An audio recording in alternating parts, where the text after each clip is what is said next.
This week I'm doing something a little different in my sketchbook. I'm actually working on a larger painting and want to incorporate collage. I wanted to do a little experiment in my sketchbook using patterned papers to create some collage birds. It's just an initial play to get a feel for shapes and details.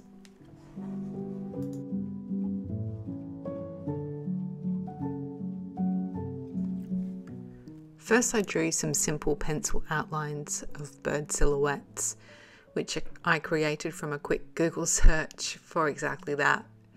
This gave me some basic bird shapes. Then I used a bit of creative license to draw some simple shapes within each bird that would both help me define the birds and also be easy to create collage shapes from.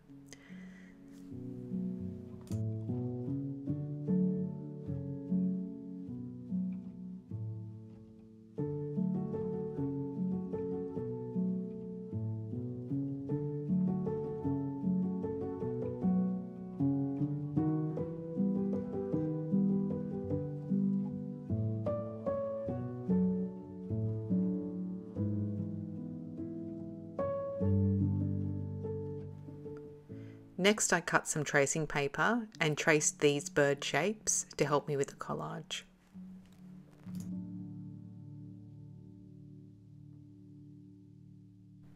Then I mixed and matched different collage papers, trying to create points of interest and playfully see what emerged. At first I stuck pieces down with some Yoo-hoo glue, which I found in my daughter's craft supplies, because I thought that this would help give me more flexibility with placing shapes. But this was only really good for thin papers. So I quickly switched over to professional quality Modge Podge by the end.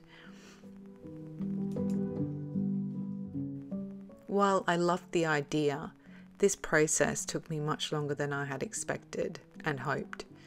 I grew impatient with the fiddly process and took many shortcuts towards the end. So much so that the last bird didn't really get a collage makeover at all, just some black and white lines. I also found that adding a black outline to the collage shapes helped with definition and impact. This process confirmed for me that collage is fine when incorporated with other mediums, but for me it can become frustrating and limited if used alone. However, this process also gave me some valuable insights before I launch into applying this concept into a larger painting. I know it will help me greatly settle into the creative process. I particularly like the black and white collage bird. Which one is your favourite?